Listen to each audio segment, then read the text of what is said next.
So much that was on my credit, so much that was on hers. I believe I got 76% of my debt. Right. I got 86%. So it was almost 100%. You know, we would love everything to be a perfect world, but we're definitely studying the processes and Very pleased. Very pleased. absolutely so. It's really good. That score was 918. It's really bad. And right now, and girl came 588. We had our credit report.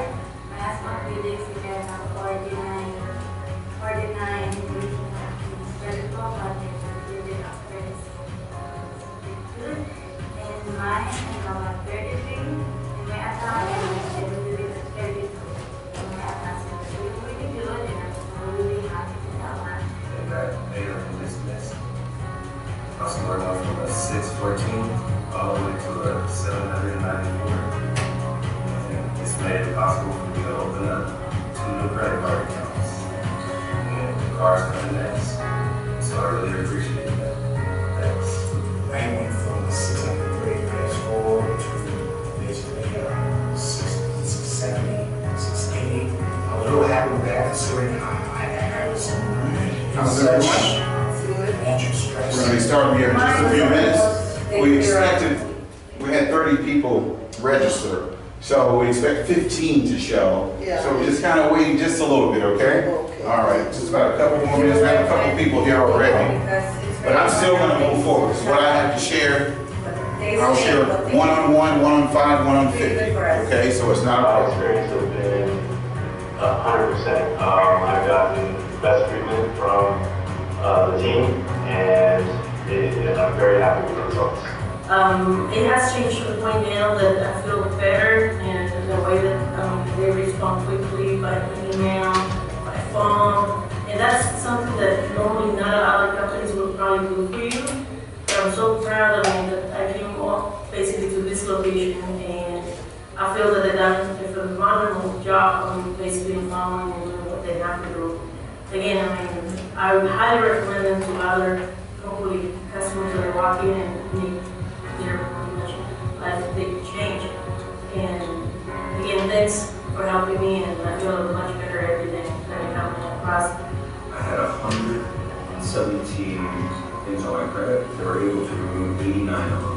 I decreased my credit over 90 points. So now with my credit, now I can do a lot of house, I don't go buy. All of my scores were in the 400s, and then I'm up to 644, and we're still working on it, and they have taken care of 72% of my collection items and wiped them from my accounts, so I'm very happy and very excited.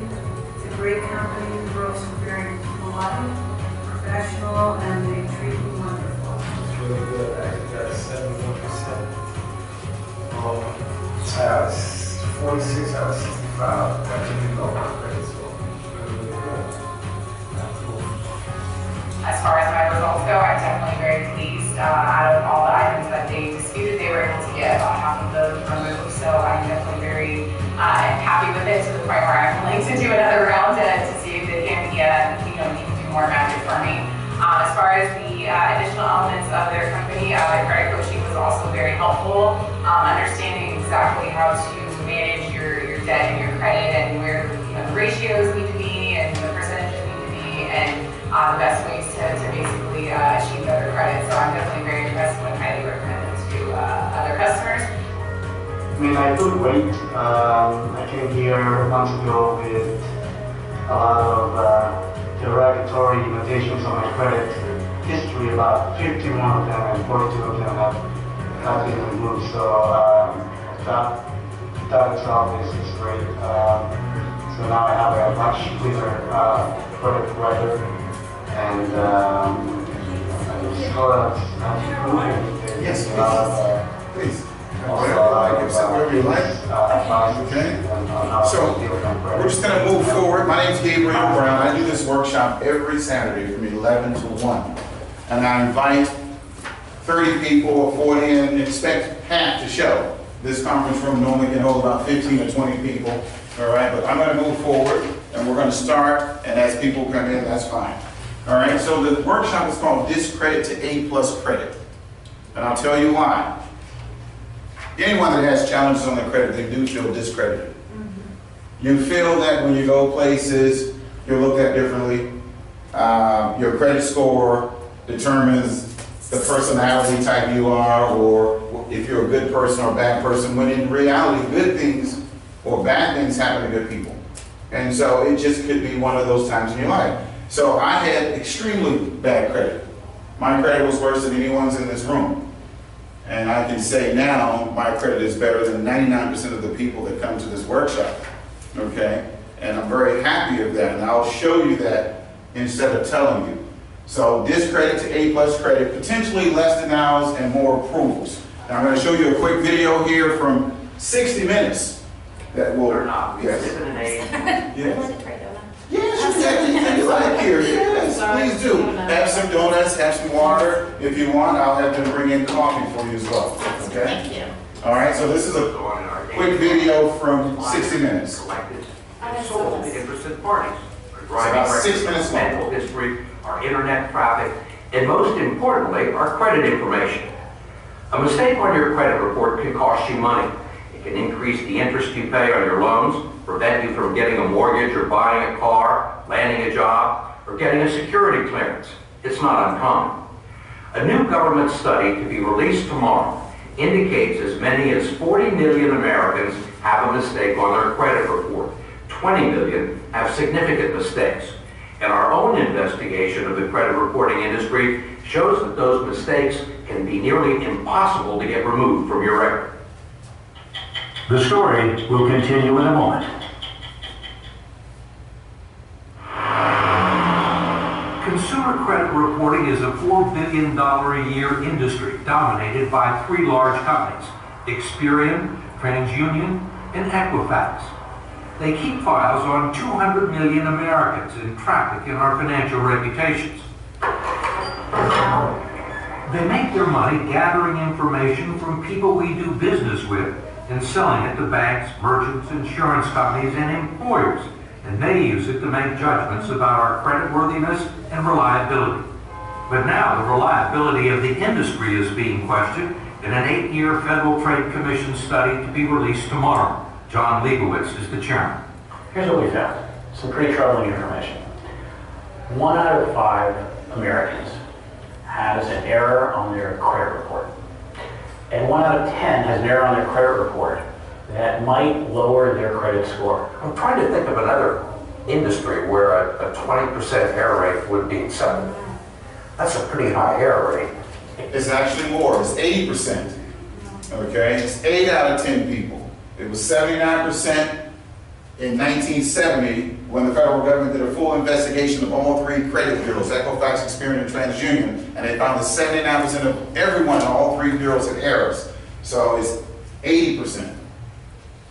A high error rate. I think the more we look at this, and the more the American people know about this, the madder they're going to get. Ohio Attorney General Mike DeWine has opened his own investigation into the credit reporting industry, which for years has blamed mistakes on banks and merchants that provide them with bad information. But DeWine argues the fault lies with the industry, or what he says are clear violations of the Fair Credit Reporting Act. Do these companies have a legal responsibility to make sure that the information is accurate?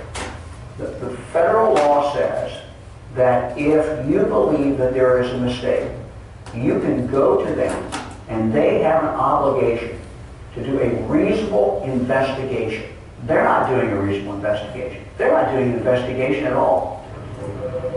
Every day, DeWine's office fields calls from desperate constituents who can't get the credit reporting agencies to answer their questions or correct mistakes on their report, like paid bills listed as delinquent, closed accounts listed as open, and bad debts that belong to other people with similar names or social security numbers. The problem is not that they make mistakes, it's they won't fix the mistakes. It literally is like this, guy behind the curtain in the Wizard of Oz. You really don't know what he's doing. it really is a secret operation that is so hard to crack. 8 million people a year file disputes about their credit report, which usually requires a visit to the Experian, TransUnion, or Equifax websites. I don't recommend you file disputes online because you limit your rights. There's multiple choice questions and you cannot divulge additional information. And there's additional laws and provisions of laws that will work in your favor that's not on your adversary's website where you're making the multiple choice selection. Primarily designed to sell you premium products, not resolve a dispute, which is what I was trying to do. There's a toll-free number you can call, which is likely to connect you to someone on a faraway continent. Thank you for calling. My name is David. How may I help you? Where are you located?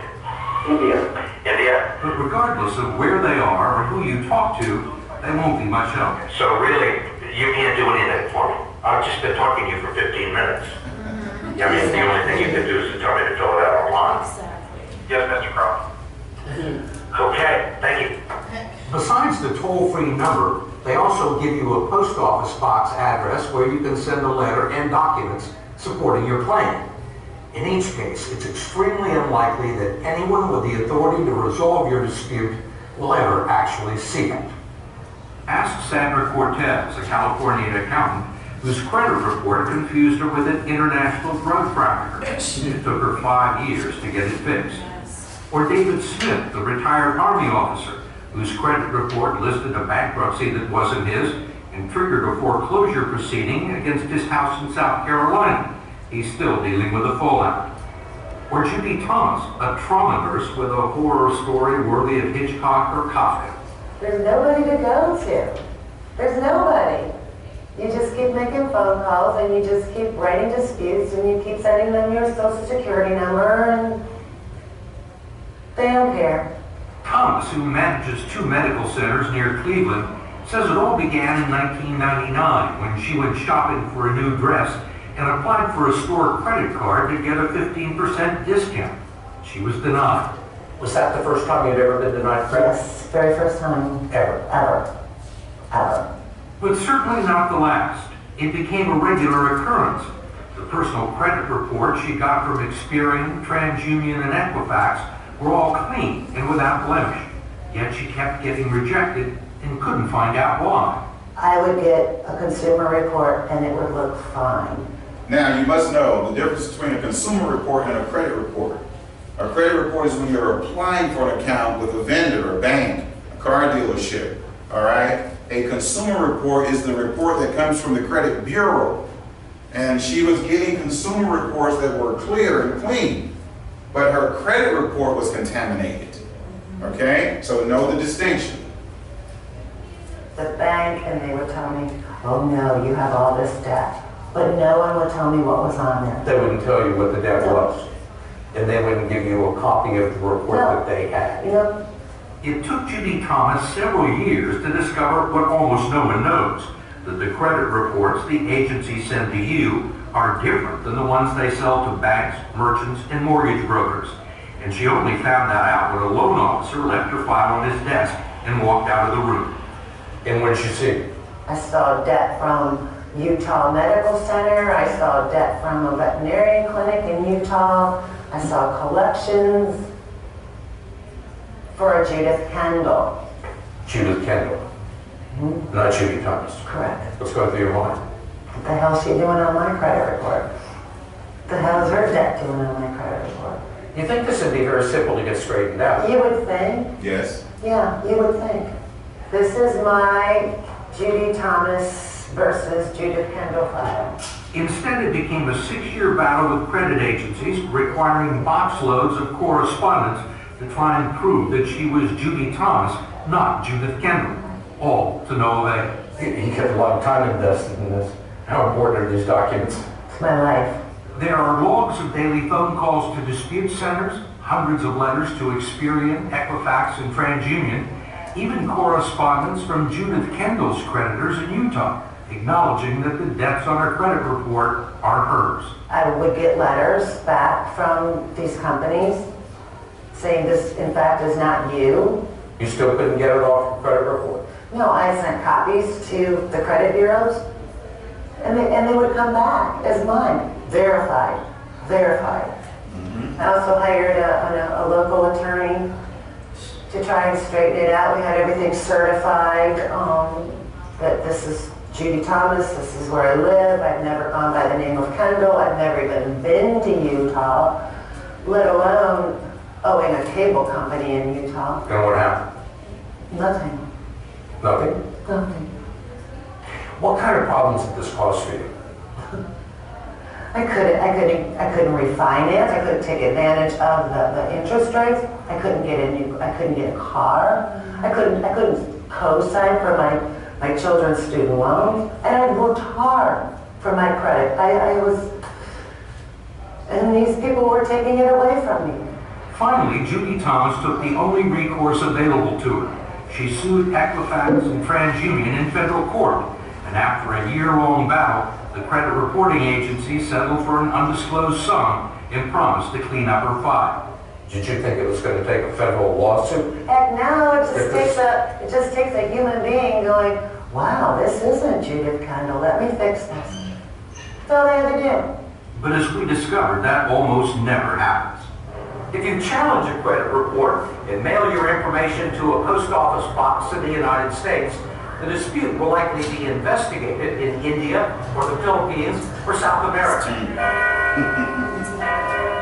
We traveled 5,000 miles to the Chilean capital of Santiago, where we tracked down 3 former Experian employees. Carolina Herrera, Rodolfo Carrasco, and Enzo Valdivia were all dispute agents at Experian's National Consumer Assistance Center, although they say they weren't able to offer consumers much assistance.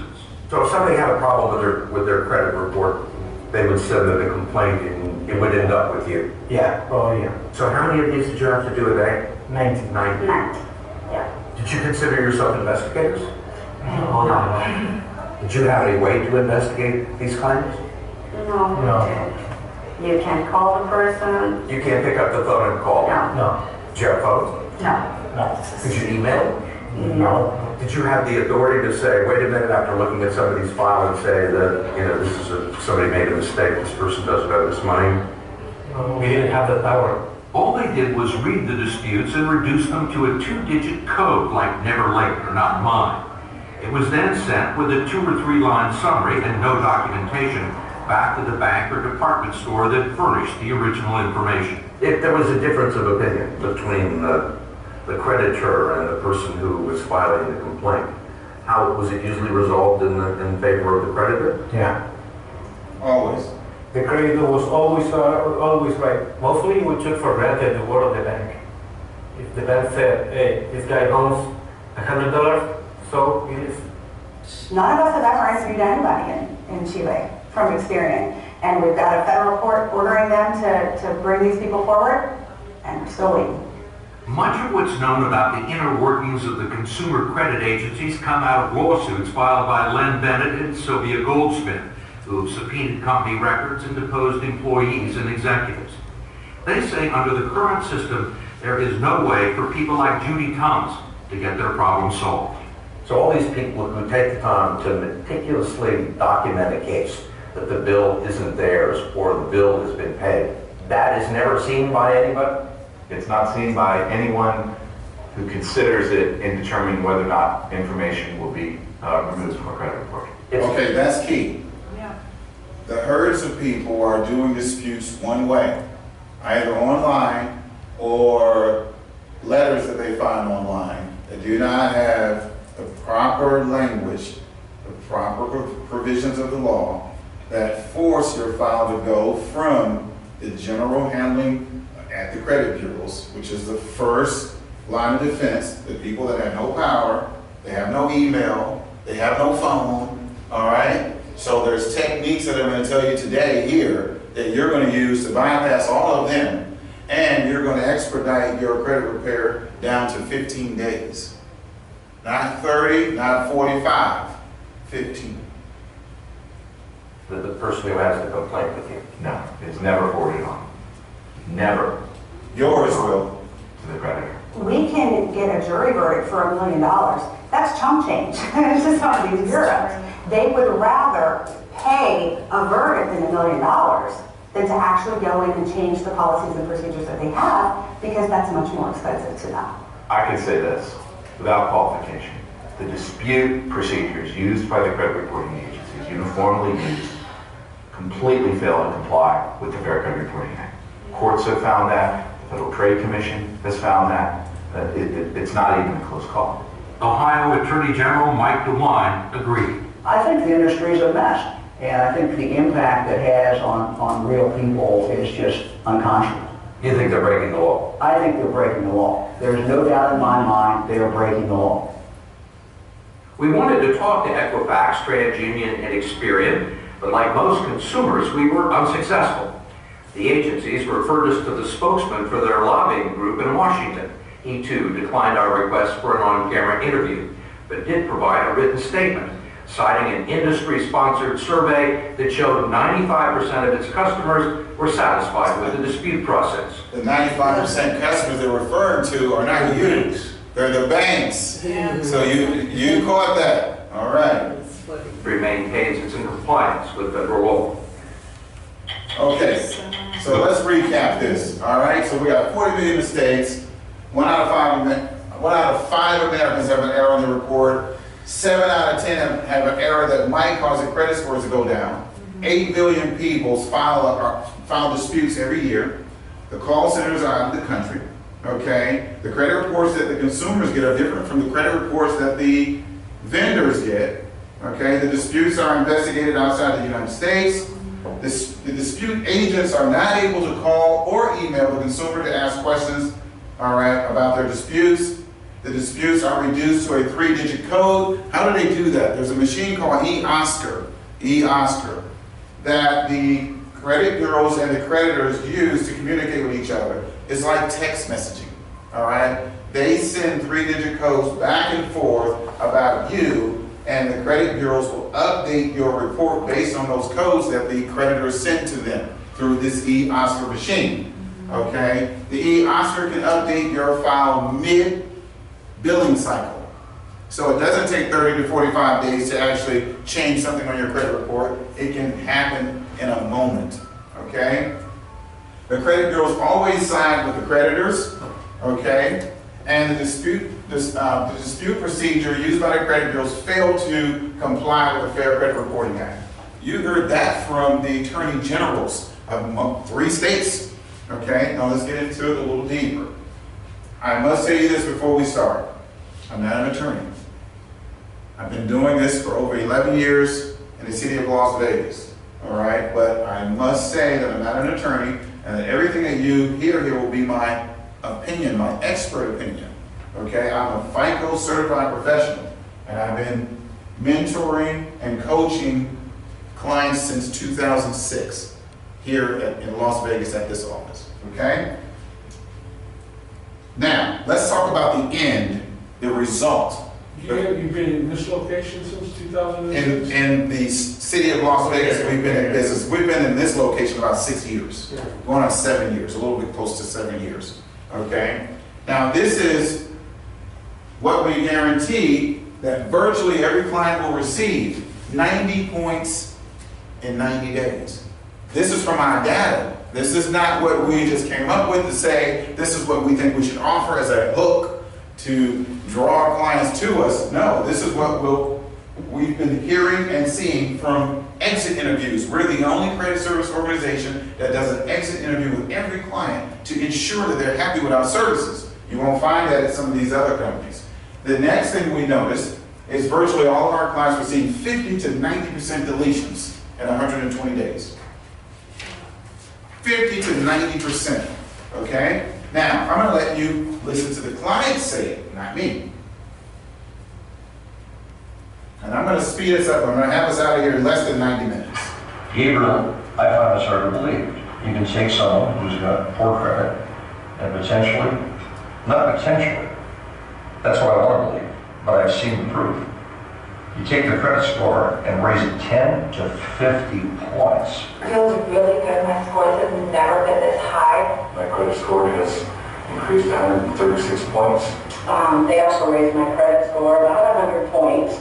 I came in here with probably 400 credit scores. It was awful, but right now in the low 700s. And this is not over a long period. That's amazing. I was able to buy my house, and my credit score was 754. The help that Vivix provided, I was very satisfied. I feel that you guys are excellent. Anybody that have a problem with credit, they should come and see you guys. Where do I go to learn more about your systems? You can go to our website where I have some free. Now the key to this is our office no longer requests of clients to write written reviews about us. Anyone can do that. We had so many written reviews that people were saying, oh, these are fake reviews. So now what we do is we have a studio in the back of the office. When you finish our exit interview, what has happened is clients are so elated about the results that we take them in the back to our office studio and they do a recording of how they feel about the services. And that's what you're seeing here. They're telling you how many points their scores went up. They're telling you the percentages that were deleted. And then we're just dictating and putting it in our marketing saying 50 to 90% virtually every client receives, or 90 points in 90 days is what virtually every client receives. Now, this is important. You must make sure any company, if you're going to forfeit doing this yourself, you must make sure the companies that you're going to have do it for you are licensed. I must tell you, there's about 72 companies on the internet. If you put in Las Vegas Credit Repair, about 72 companies. Would you believe only 22 companies are recognized by the state to be legally operating as credit repair companies? So what are the other 50 companies holding themselves out as? They're pretending to be credit repair companies. So you're running around looking for the best price and you're not doing your due diligence to make sure that they're licensed. All you have to do is go to the Mortgage Lending Division website and put in credit service organization. They don't call us credit repair companies. They call us credit service organizations. And you'll see the list of 22 companies. 11 of those companies don't even have a physical location here. They're out of state. And next, you must make sure that the company that you're working with has a bond. Many companies have a license and they lost their bond, and it's taken the state time to send them the cease and desist letter to stop operating, okay? Everyone in our office is FICO certified. That's a certification that FICO gives, all right, to say that we know how the FICO model works and what causes your scores to go up and down. This distinction is very important. We're a member of the National Association of Credit Service Organizations.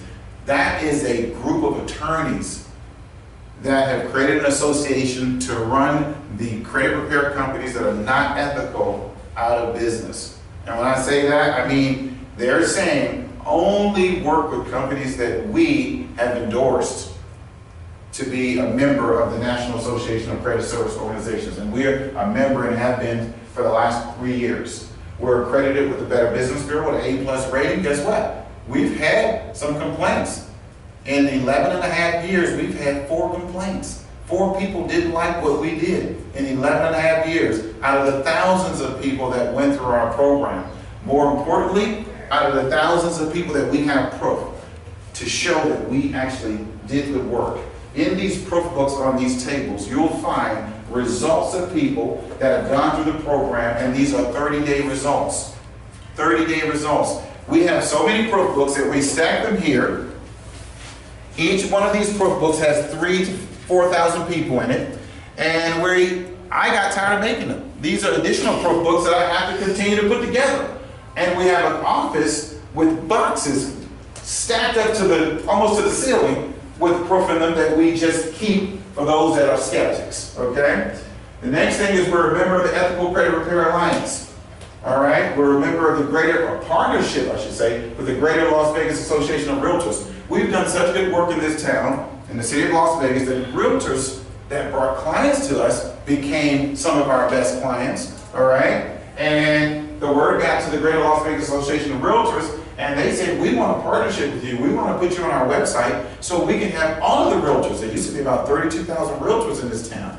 Now I think their website says 12,000, okay? 16,000, okay? Yeah, and this is the actual letter from the GOVAR, okay? I say 12 because they told me 12, but that was back in 2011. So I stand corrected. We also do workshops in Clark County Education. We're a partnership with them, so I go to the schools and do workshops to the graduating seniors. And they need to know about credit because so many of them come out of high school with credit cards that are given to them by banks before they have a job. I had about 5 cards in my pocket before I graduated from high school, okay? So I teach them as well, all right? And we're a member of the Las Vegas Chamber of Commerce, all right? Now these are a few things I'm proud of. I'm going to speed up, okay? After being here 10 years, the longest job I've ever had, I wrote my first book, From Homeless to Blackcards. When I moved to Vegas, I was homeless. I lived in the park on 215 in Town Center. It wasn't because I was, wayward. It was because I came here without a plan. I wanted to reset my life. I wanted to move to a place that would challenge me to maximize my potential. And I kind of betted on myself a little more than I should have. When I got off the plane, my credit was so horrible, I couldn't get a place. People were pulling my credit to get a job. I couldn't get a job. I couldn't get a job at a car dealership because I had bad credit. And I didn't want to go back home as a failure. All right. So I ended up hanging out in the park and sleeping in the park on the benches. The park called the Gardens on 215 in Town Center. It's right over there near R.C. Willey. I lived there for 4.5 months. Prior to coming here, I was doing very well. I have an undergraduate degree in finance. I did very well in school. I had a very good life on the East Coast in Washington, D.C. I had a modeling agency for about 4.5 years. I wasn't a model. I wasn't modeling, but I had an agency for about 4.5 years. It was a promotion company that kind of turned into a modeling agency. It was a Video Promotion Inc. And what I was doing was providing talent for the rappers and the club promotion girls, the Spirit girls, the Budweiser girls, and I was doing that in promotion from Tuesday to Sundays, and I was making about $15,000 a week. And I was doing very well, but my father and my grandfather are pastors. And they were very disappointed with me because they thought I was going to be the next pastor of the church because I was the first in my family to graduate from college. And so they thought that the call was on me and the gift was in me. So they turned their backs on me, it broke my heart. My heroes, my father, my grandfather were my heroes. And when I saw that they didn't care about how much money I was making and they thought that I was living wayward, I gave the company away to my #1 recruiter. And I took the money out of the bank and I went to my penthouse in Bethesda on Wisconsin Avenue and I tried to recreate myself to be a better man for my father and my grandfather. And for myself.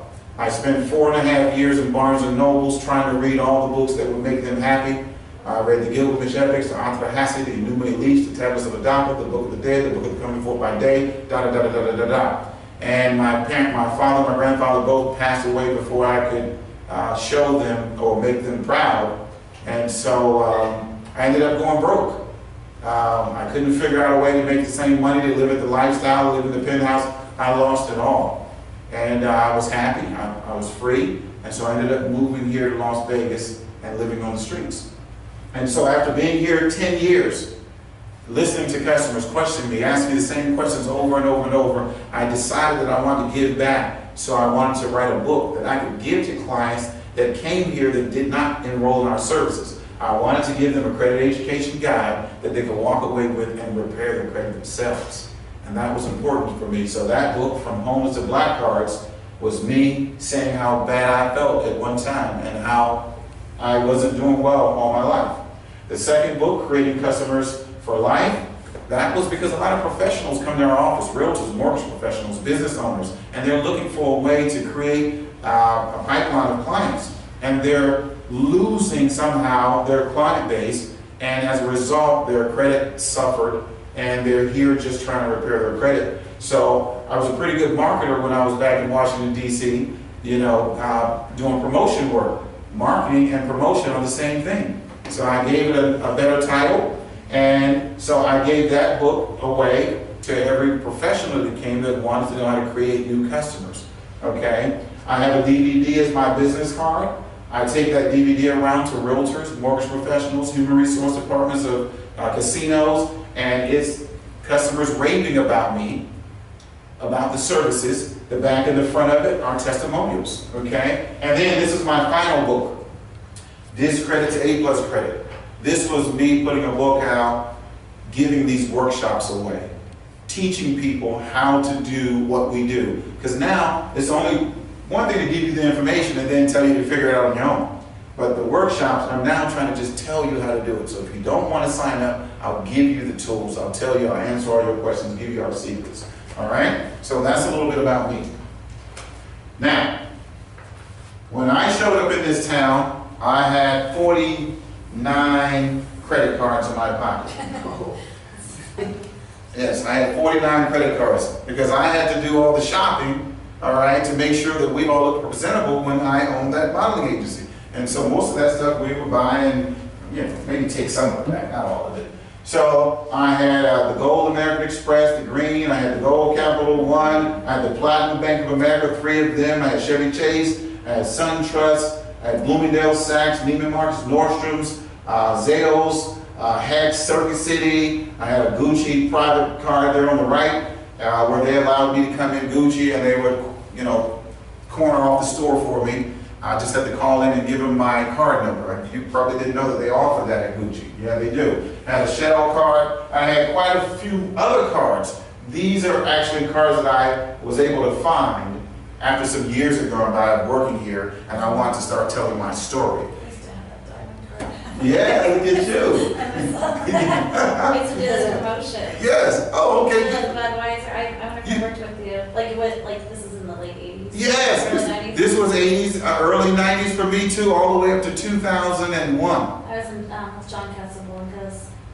And then Look at that. I was we did like Baby Dose and all this. Yes, yes. We stayed only in DC, Maryland, and Virginia. Yeah. Yeah. They did really well.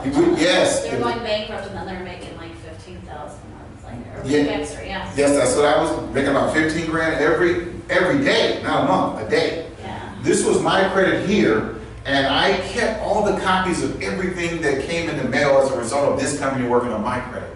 Wow. My credit was horrific, okay? These are just a third of the accounts that I took down. This is after your stuff went bad. This is the accounts that I came to this town with that were in my pocket that were no longer any good, but I need to feel that I had something. I had some value. And so all of these accounts were closed when I showed up. Because in 4.5 years, the last year and a half, I had no money and I got evicted. I lost all my cars. I lost everything. I put millions of stuff in storage. I couldn't even pay $58 a month. Okay? So I lost it all. So when I came here, I was wandering in the streets and I almost lost my mind. Okay? The only thing that kept me sane was I have a daughter on the East Coast that at that time was about 12 years old. And hearing the words daddy in my ears kept me sane. Okay? All right? So here's what happened to me, my friends. I had a 486 score. We used to use factual data to pull people's credit report here because we were working with a mortgage company and they wanted to have all of our clients. I had a 486 credit score when I pulled my credit the first time here. And guess what? I signed up for this program after working here for over a year, helping hundreds of people fix their credit. I didn't think I was worthy. Okay? You gotta realize my esteem was pretty low after living in the park for 4.5 months. You lose a lot of your esteem. Okay? Not in the car, living in the park under the bench. Okay? So I had a 486 credit score. I worked here for a year and a few months before I actually had the nerve to say I had bad credit. And I enrolled in the program. Back then it was a 6-month program. It was in late 2008. Okay? Here I am, my first set of results, how it boosts my score to a 715. Now, back then we used to stagger the program. We used to work on one bureau at a time, and then work on the next bureau, and work on the next bureau. Now we work on all 3 at the same time, and every negative account at the same time. So I had a 715 with TransUnion. Then you see when they started staggering it, I had a 745 with TransUnion, a 628 with Experian, and a 712 with Equifax. Then you see here I am, an 810, okay, a 743, I believe that's a 733 and an 810. Here I am, an 843, an 824, and an 807. And then here is Discover, my bill, my most recent bill saying I'm an 816. I've been an 800 credit score since 2009, okay? And the book says From Homeless to Blackcards. I have 2 Blackcards. And it's not because I make a lot of money. is because I know how to leverage my credit, okay? I got... I'm sorry, so is that Visa and American Express and Blackcards too? Yes, yes, but the American Express, I like to say this. American Express is a high-performance debit card. It's black. It's a Centurion card that is black, but you have to pay every month. It's a charge card. It's high performance. You can spend as much as you want as long as you show the ability in prior months that you could have paid that amount. If you try to spend more than you've spent before, they'll decline you. But I have the black card through Barclays, the original black card, which says on it black card. And I have the Visa and the MasterCard version. All right. And if I went over to Porsche and I bought myself a Porsche, I would not have to pay it all at the end of the month. And I have close to 1%, 2% interest. Okay, so there I am at 816, and this all happened in 180 days. Now our program is 4 months. It used to be 6 months. Okay, I'm going to speed up because I want to make this shorter than 90 minutes for you.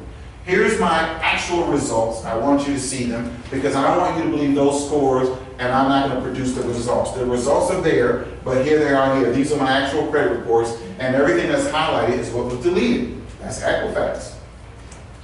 Here's Experian. Look at it, deleted, deleted, deleted, deleted. I actually cried when I got my first set of results. I'm going to be honest with you. I wasn't boo-hooing, but a tear came down my eye because I was living over in North Las Vegas with 4 young kids that were under 21 years old. After being homeless, that was the best thing I could find. They had 2 pit bulls. My address was 6448 North Bruce Street, okay? And it was a ranch-style house. And these kids, I believe, were selling weed, but I thought that they were just avid smokers. I thought they all had cataract or something.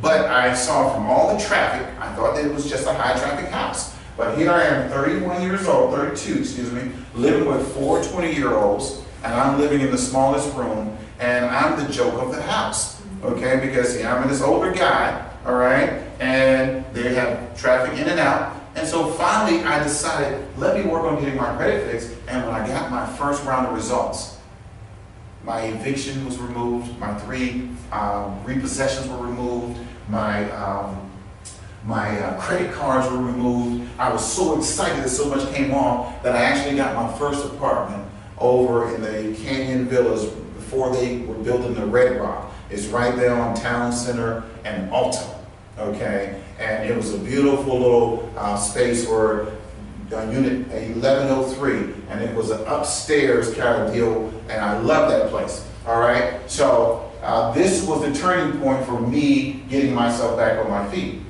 Here's my TransUnion, okay? And this was 180 days, okay? Now, this is what I want to tell you. Let's get into this a little quicker. I didn't need that. The reason why Judith Kendall or Miss Judith Thomas had a problem with Judith Kendall being on her credit report is because Judith Kendall's information migrated to her report.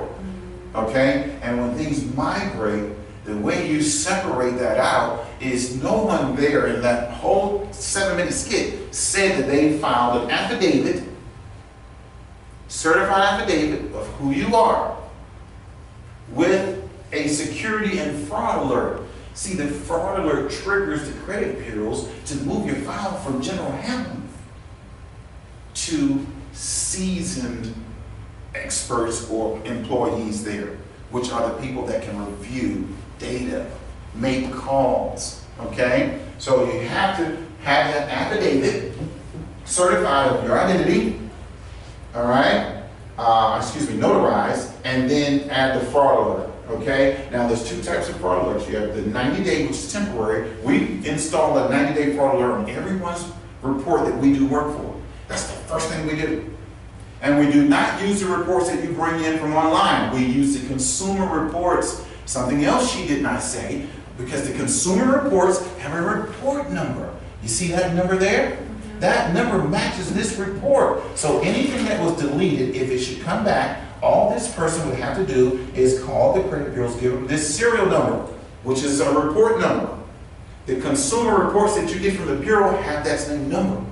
Now, once you have that number, that says that the credit bureaus have verified your identity because they sent that federal document to you, your credit report.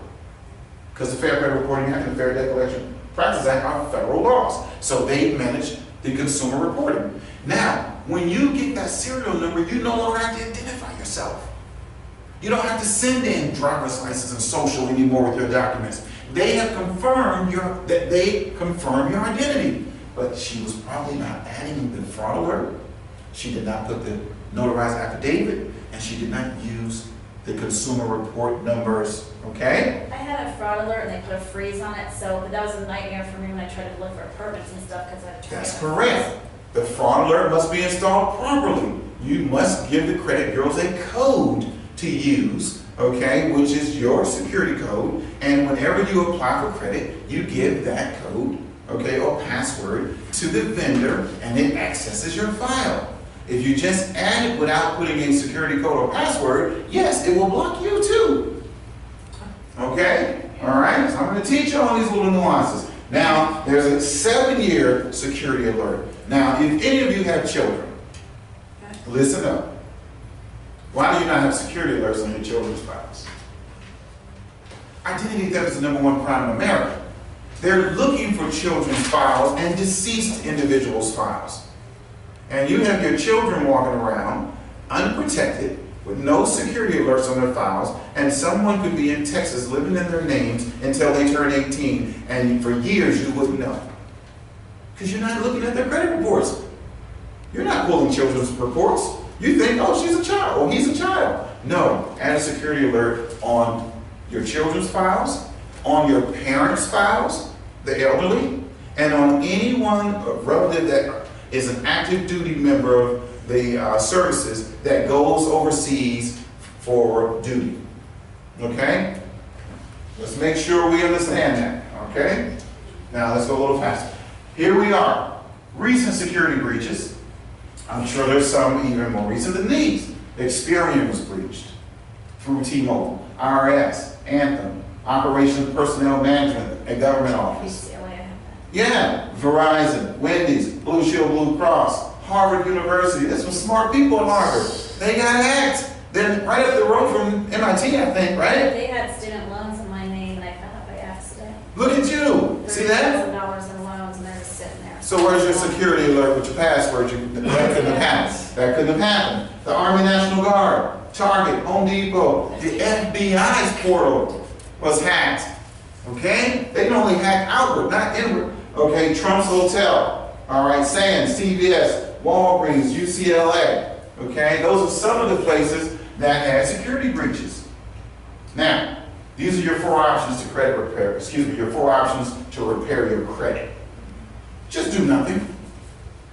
Just do nothing.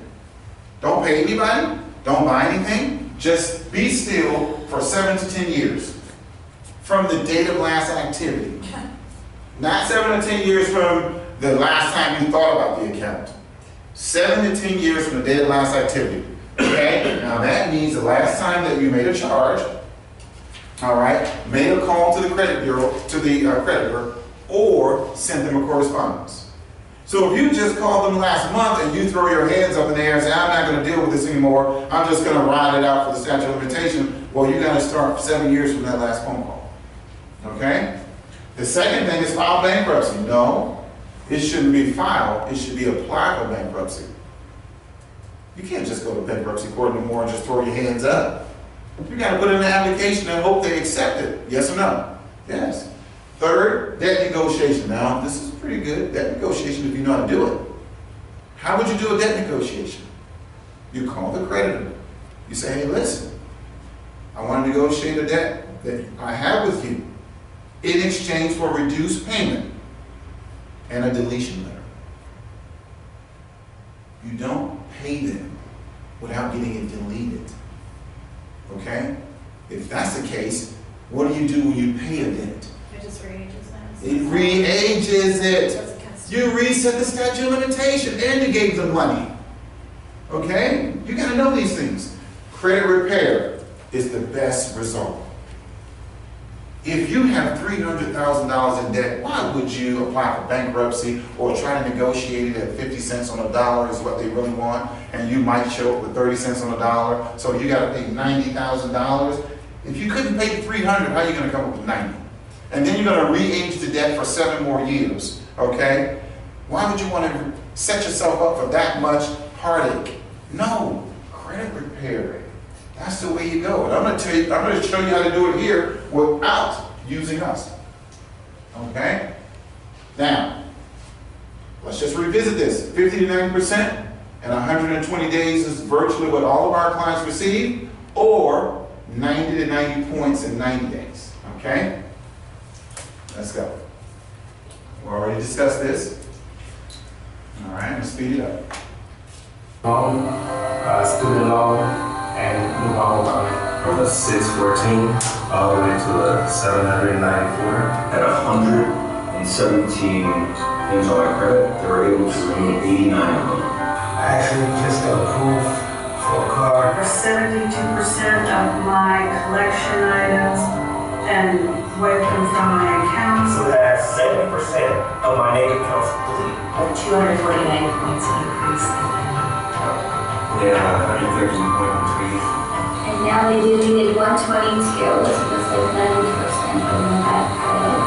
122 accounts were deleted from our credit report. The other guy said he had 89 deleted from his credit report. Do you understand that this isn't magic? We're giving this service away for a flat fee. 90 accounts? Do you imagine what that would be with Lexington Law? Excuse me, with the Double L company?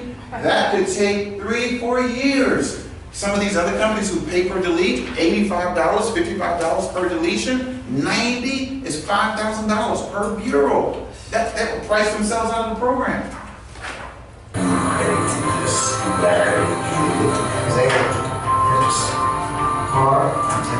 We were able to take 50% of all my inquiries and have them deleted. Bankruptcy, charges on, negative stuff on there, they remove 80% of negative activity that was on my credit. Few reasons that it's credit. And my computer has been deleted forever. And I'm so happy. 3 weeks we deleted her foreclosure. 3 weeks. She's ecstatic from that, and you can imagine why. Okay? So, no other company in the city, neighboring states, have as much profits as we do. Why? Because we can't use the words guarantee. We can't say we guarantee results. Yes. We can't say that we guarantee a result. Okay? We have a California license. We're also Maryland, North Carolina. All right? So we can't say guarantee, but we can show proof. All right? I'm not going to show you this one. That was another testimony. Okay? I told you there was 72 companies. It used to be 52 in 2006 that were licensed, and now it's down to 22. What happened to the other 30 companies? And it's going down every month. Why? You cannot have challenged credit and be a credit service organization. You cannot have bad credit, okay? And if you do have challenged credit, in many cases you lose the bond, and that's what the challenge is for these companies to stay in business. They can't keep the bonds. Every organization has. This is me doing a workshop in California. Very thorough in the initial consultation. We found out that 79% of everyone, all 3 bureaus, had errors in their credit report. They were able to delete 70% of the bad credit. Okay, we have an A+ rating with Better Business Bureau. We're accredited. I have never experienced this such a great customer. The reason I show that is because I need to show you, I'm telling everyone the same thing. Some of those consults were from years ago. Okay? The consistency of what I'm saying, because it's true. And these people are all saying the same thing. I can't drive that home enough. Because if I don't drive that home, you'll leave here thinking, oh, well, I'm not sure. No, if you're going to refer clients from your real estate business, you want to be sure that when you send them over, that you're sending them over to a company that consistently generates the same results and consistently interprets what they're going to do the same. All right? Okay. Oh. Now, this is your consumer credit file rights. Let me go back to this part so you can see it. Everyone must know this. If you're going to get engaged with a credit repair company or any company to fix your credit, you must know, and they must tell you, your consumer credit file rights is you have the right to dispute any information on your credit report yourself. You have a right to obtain a copy of your credit report. You have the right to cancel any contract with a credit service organization in 3 days. Okay, and you have the right to have anything on your report reinvestigated. Okay, if you're not satisfied with the results from a dispute. This is how the law reads. Okay, I just broke it out for you, but this is the entire consumer credit file rights under the state and federal law. Okay, now let's get into this. There's 3 phases to our credit repair process. These are the 3 essential phases. The first one, you must understand how to review the credit report. You think you know how? Yes, okay. But this is something we teach everyone. You must know how to find your dispute strategy. You must know what to dispute. And then thirdly, your strategy should be so well thought out that it reverses the curse of your bad credit. That's it. And that's what we have in place. 3 moves. Order your consumer reports, review them with you line by line, give you the dispute strategy. And then there's one other component that's not in there, is we have a credit rebuilder program that's a part of our process that we have 19 vendors in the city of Las Vegas that we send you to reestablish credit in your current status. Okay? And we don't arbitrarily send you to these people. We look at it based on your credit profile. All right? If you have more installment accounts than revolving, of course we're going to send you to get a proper mix of revolving. Okay? Now let's go a little deeper. I want to give you a caveat. I want to wake you up. Listen up. This is the golden egg here. All of those identity theft issues, even the ones that Miss Judith Thomas had, these attorneys out here that are not doing the work, their paralegals in most cases are. So when you rely on someone else to do the work, sometimes it's not done with the same passion. Yes or no? Okay? Well, when you're under fire, talking with clients one-on-one, looking into their eyes, feeling and empathizing with them, you have the passion that they give you and they lead with you because they're telling you what they need, their dreams. I want a house for my kids. I need to get this job. I need to keep my labor union license because I can't work there. The casino's going to fire me if I don't get my scores up. State Farm says I have to be a 620, and if I don't get a 620, they're going to fire me. So you have the passion and fire for the people. But if you're not connecting with them one-on-one, and your paralegal is, the paralegal has to fire, but you don't. So this is the reason why these attorneys and attorney generals aren't using the proper tools. This tool here alone will run all the credit repair companies out of business. Do you do student loans, like if someone, like where I didn't get a refund and it's, you know what I mean? We have an attorney that we use for that will take care of that for you. Okay, that's not a credit repair issue. That's just the issue of forcing them to review your file and send you the money. I've been dealing with them for like 6 months. I have an attorney. You stay with me. Stay with me. Stay with me. I'm going to refer you to someone that's going to take care of that for you. But stay on point here with me. 15 days, the Consumer Financial Protection Bureau is bigger than the attorneys that you hire. Okay? This is a government agency that was put in place to fight the credit bureaus. They are thorns in the sides of the credit bureau presidents, CEOs, executives, and they meet with them regularly. All right? Now, in 2011, it was to protect consumers from unfair, deceptive, abusive practices and to take action against the companies that break the law. The Fair Credit Reporting and Fair Debt Collection Practices Act used to be the biggest, I guess, weapon you could use against the credit bureaus. But now it's the Consumer Protection Bureau. Now, let me give you some proof. This is me. May 17, 2016, I received a postcard, there it is, from Chase, my Sapphire card. Okay, I believe I have a $30,000 limit on the card, but I haven't used it. I have 49 accounts now. I reclaimed all those accounts, okay? I have all the cards again, and I'll prove it to you.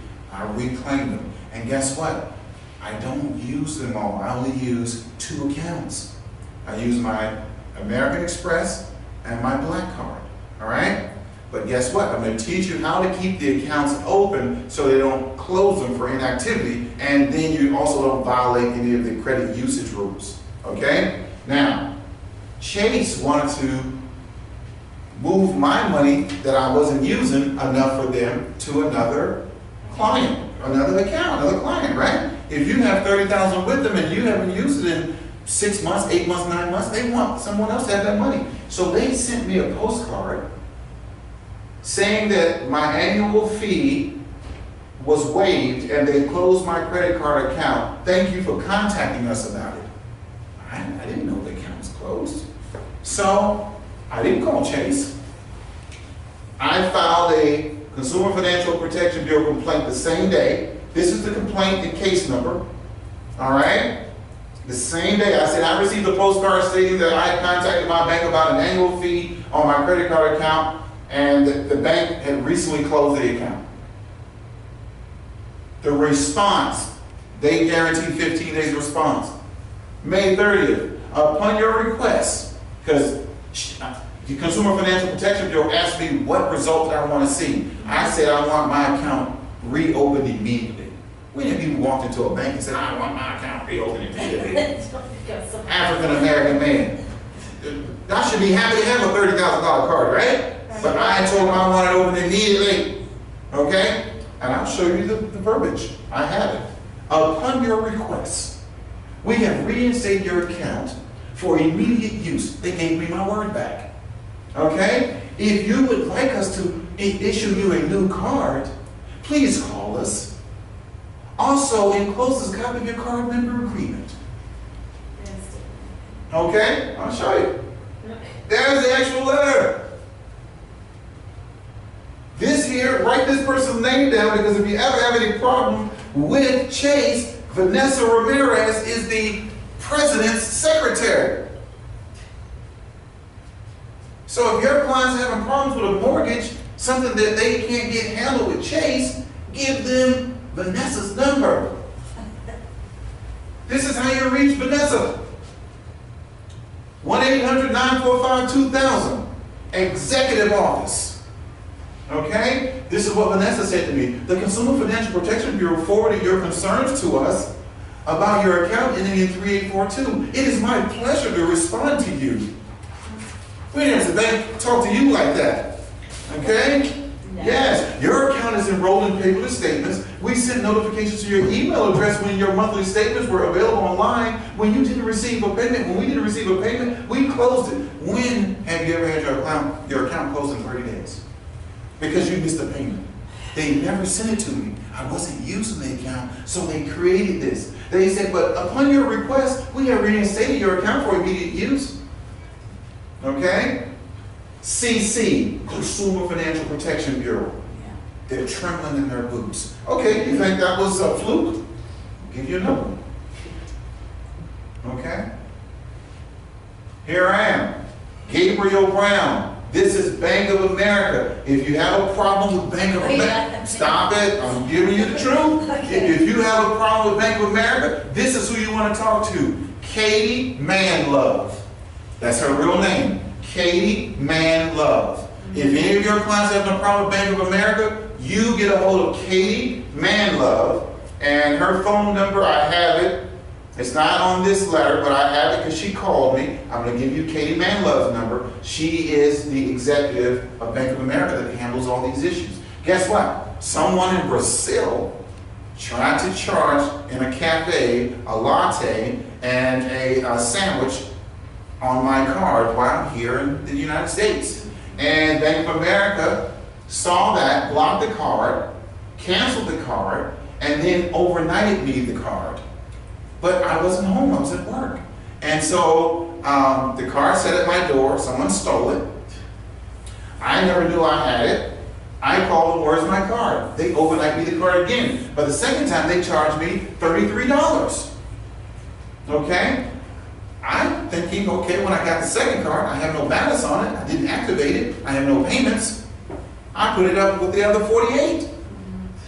Guess what? I get a late payment notification from my credit monitoring service saying I'm 30 days late for $33. Did I call the bank? No. I don't have time to talk to the bank. I got online, filed my complaint with the Consumer Financial Protection Bureau, and guess what happened? Your concerns that were submitted to the Consumer Financial Protection Bureau have been forwarded to my office for review. We understand the importance of listening to you. When does the bank tell you it was important to listen to you? Okay? Our customer, we appreciate the time you took to share your concerns. Okay? I'm being a dead horse, but I want you to know, 15 days. Let me show you what happened. Oh, well, they cleaned it up. They cleaned it up, okay? Now, we talked about the Consumer Financial Protection Bureau, 2011. Fair Credit Reporting Act, 1970. Fair Debt Collection Practices Act, 1977. These are the tools you use. These are the 3 tools. But there are some other tools that you have to have with them. Notarized affidavit. Remember that? Okay, notarized affidavit. What's the next tool you have to have? After the affidavit? The security alert. The security alert. What's the next tool you have to have after the security alert? The consumer report number. Excuse me. The consumer report number. Okay? Why do you have to have the consumer report number? It identifies you. Yes, so you don't need to send identification anymore. You guys are credit repair experts, okay? The Credit Repair Organization Act. I'm going to tell you the truth. I'm going to get you out of here. All right? Credit repair companies cannot charge you in full. Cannot charge you up front. I'm not only going to talk about what the creditors can do, I'm going to talk to you about what credit repair companies can do. Doesn't bother me. Okay? We have to do some work. All right? That's why our program is scheduled out. As you're making payments for the services, we're doing the work. Okay? Now, this is another one. Oh my God, you guys don't even understand what I'm giving you. You don't understand. No, I know this is good. Listen. Oh, this is beautiful. If you're getting calls, if your clients are getting calls from creditors that they did not give explicit right to call, which is written, not implicit, explicit. You can $500 to $1,000 per call. That's what they are required to pay you per call if you didn't give them explicit right to call you. So now, good riddance to the creditors that are skip tracing you and getting your new cell phone number because you keep changing it, all right? And now you find them calling you. In your packet here, there's a call log where we have an attorney that I'm going to give you his card that takes these cases on and he wins them every time. And it's pro bono. You pay him nothing. He's paid out of the fee, but he's paid out of the award. But he just wants you to get at least 10 to 15 calls to make it worth his time and to make it worth your time. Okay? So stop running from the calls. Make copies of the calls. You know how to make a photo of your call log on your cell phone? My daughter showed me how to do it. On the iPhone, you hit the thing on the side and the other button, okay? And it flashes, right? Make a copy of the log. Add the creditor's name to it. So every time they show up, but first make a copy of the number without the name, then add the name. And then write it down in your call log and take it to the attorney. If you have 10 to 15 calls, they'll take the case. And after 3 times, it goes from 500 to 1,500. Oh, it does? Yes, okay? That's the Telephone Consumer Protection Law. It was created, or Act, it was created in 1991, all right? Okay.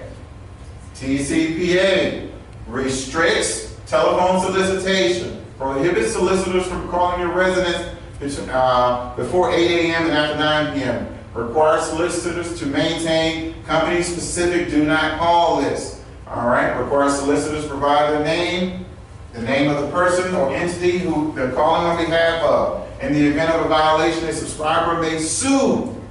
Okay? In the event of willful violation, a subscriber may sue for 3 times the damages. So it goes from 500 to 1,500. He didn't have to tell you. I just showed you the law.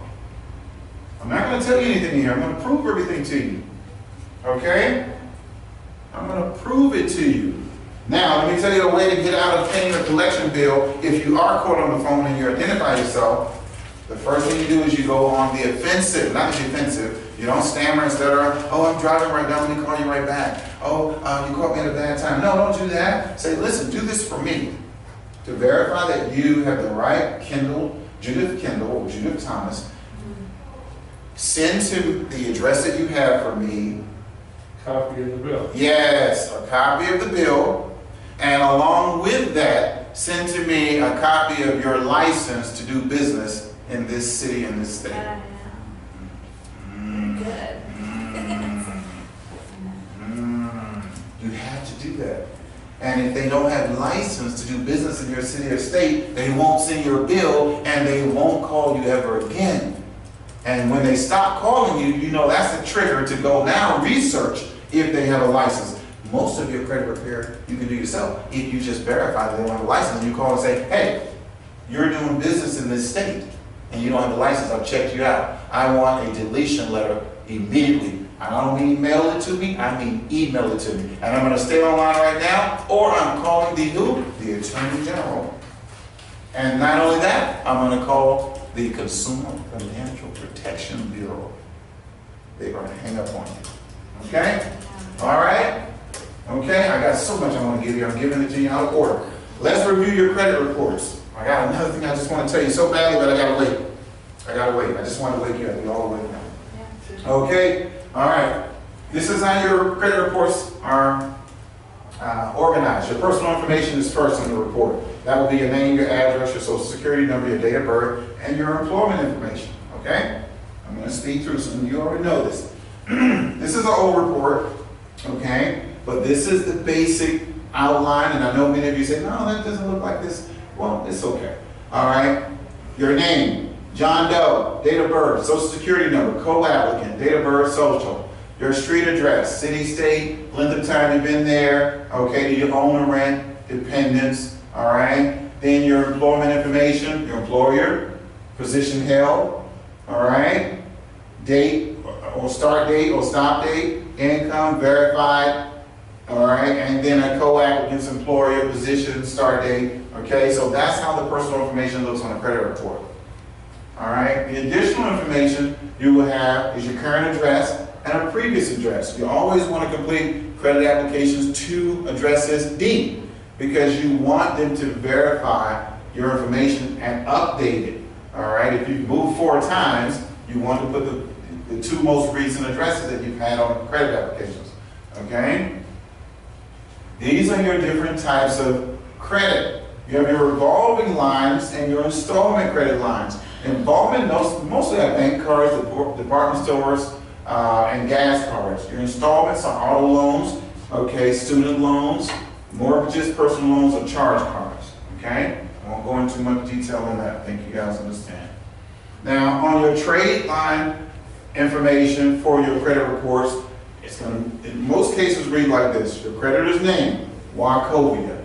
Your account number beneath the name, Chase. Account number. See that? Date reported, and then DLA. What's DLA? I've said it a few times here. Date of last activity. Good job, good job. Date of last activity, September 9th. Okay, so date reported, September 9th, September 2009, excuse me, and date of last activity, September 2009. The date opened was April 2008. So that's how you determine what your statute of limitation is for the debt. Date of last activity.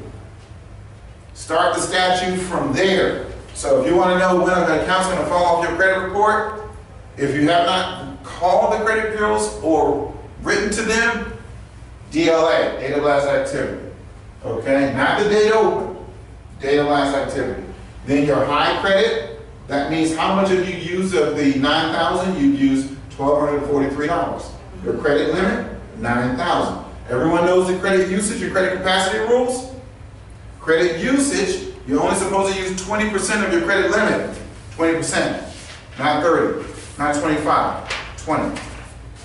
That's your credit usage rule. Your credit capacity rule is the total number of cards you have. I have 49, which is basically 50, right? The credit capacity rule says I'm only supposed to use 20% of the cards I have. So 20% times 50 cards, I'm only supposed to use 10, excuse me.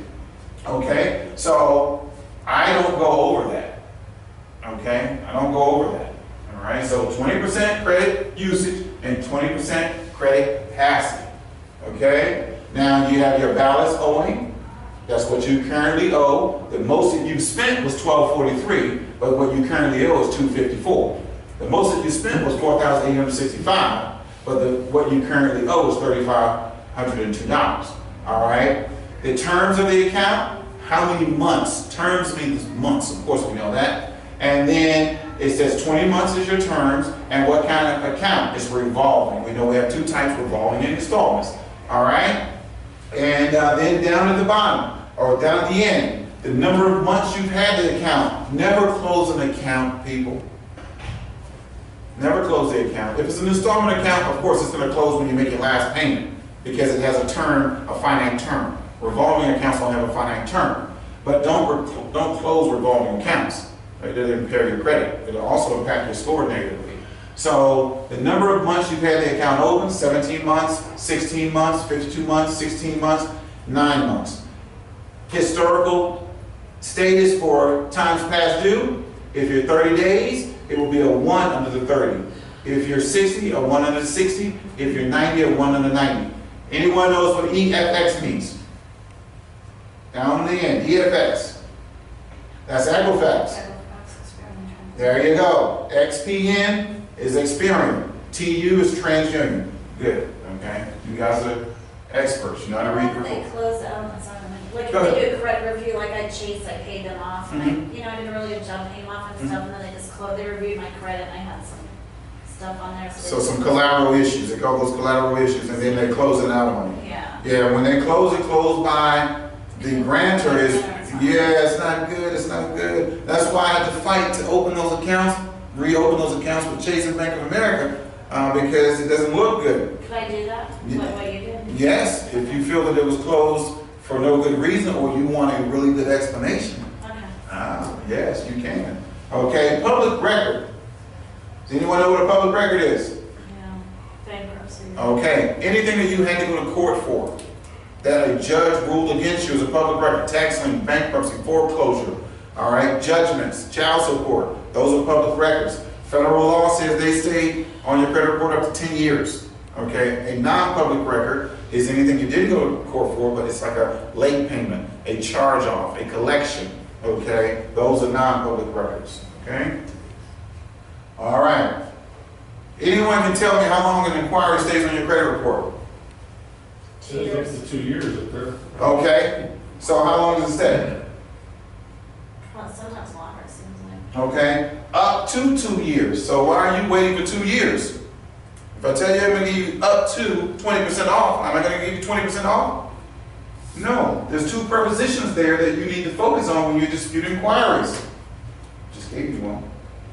Did you get it? Up to 2 years. Okay. All right, just don't want to. I know you just had a donut. Don't want anything to happen. All right, up to 2 years. Okay, I'm giving you nuggets here. Okay. All right. This is the area where the inquiries are, so we don't have to belabor that. All right. Credit scores. Please, people. There's only 2 scores up here you really need to be focused on. Your FICO score, 90%. That's all the banks are really looking at. Your FICO. Stop telling me about your Vantage score. You don't have a 990. Okay? You go and try to apply for a real estate loan with this young lady here or a mortgage company. You will never have a 990. The highest will be 850. All right? So only look at FICO. Go to FICO.com, and that's where you want to check your credit scores to be close to what a mortgage professional or a realtor will see. Okay? We're almost there, people. You're doing good. We're 75% through. I'll have you out of here in a few more minutes. All right, the components of your FICO score. We all know this, but let's refresh our memory. 35% of your score is your payment history. Now, let me tell you, if you have a late payment, that's just as good as having a bankruptcy on your credit report because it impacts your score about the same amount as far as negative reduction in your score. 35% of your score is based on your payment history. Just pay on time and your score will be decent, okay? If you're paying late, multiple lates, your scores will be in the 500s. Even if everything else is perfect, okay? How much do you owe?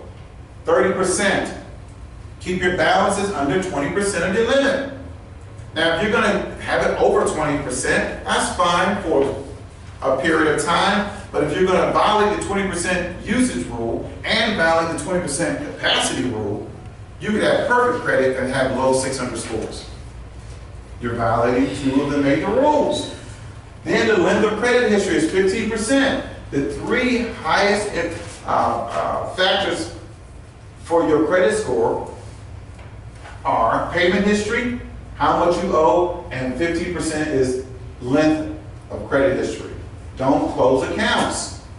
And then 10% is your new credit, and then the other 10% is types of credit. That's how your FICO score is put together. Okay? All right, let's go. Your dispute strategy. Now we're getting into the meat of it.